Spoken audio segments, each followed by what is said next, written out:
Hello అండి, అందరు ఎలా ఉన్నారు? బాగున్నారా?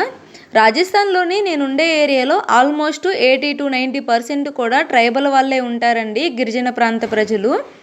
ఇప్పుడు మీరు చూస్తున్నారు కదా, ఈ వెజిటేబుల్ మార్కెట్ కూడా వెళ్ళదేనండి. అంటే ఆల్మోస్ట్ వాళ్ళ దగ్గర పండే వెజిటేబుల్స్, ఫ్రూట్స్ని, ఆకుకూరలు కానీ ఇవన్నిటిని కూడా వీళ్ళు తీసుకొచ్చి ఇలా జైన్ వాళ్ళ మందిర్ ముందైతే పెట్టేసి అమ్ముతూ ఉంటారు. ఈ వెజిటేబుల్స్, ఫ్రూట్స్ ఇవన్నీ కూడా చాలా ఫ్రెష్గా ఉంటాయి.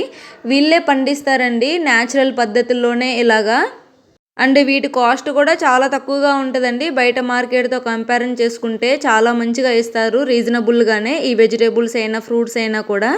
ఇప్పుడు మీరు వైట్ డ్రెస్లో ఉన్న వాళ్ళందరినీ చూస్తున్నారు కదండి, వాళ్ళే జైన్ వాళ్ళు అనమాట. వీళ్ళు 7 లోపు ఆల్మోస్ట్ జైన్ మందిర్కి అయితే వచ్చి దేవుణ్ణి అయితే వాళ్ళు దర్శనం చేసుకుని వెళ్తారండి. సో అందుకనే వీళ్ళు ఈ గిరిజన వాళ్ళు అయితే వాళ్ళ వెజిటేబుల్స్ని, ఫ్రూట్స్ని అయితే తీసుకొచ్చి వాళ్ళకి అమ్ముతూ ఉంటారు. ఇవే కాకుండా సీజనల్గా దొరికే ప్రతి ఫ్రూట్ ఐటమ్స్ని కూడా వాళ్ళు తీసుకొస్తారండి. చాలా రీజనబుల్ కాస్ట్కి అయితే ఇస్తుంటారు ఇక్కడ వాళ్ళు. ఇలా ఫ్రూట్స్, వెజిటేబుల్స్ని వీటిని అన్నిటిని అమ్మగా మిగిలిపోయినవి ఉంటాయి కదండి, సో వాటిని కూడా అందరిళ్ళ ముందుకైతే వచ్చి అమ్ముతూ ఉంటారు వీళ్ళు. మన సైడ్తో కంపేర్ చేసుకుంటే ఈ ఫ్రూట్స్ కానీ వెజిటేబుల్స్ కాస్ట్ కానీ సేమ్ అలాగే ఉంటాయండి.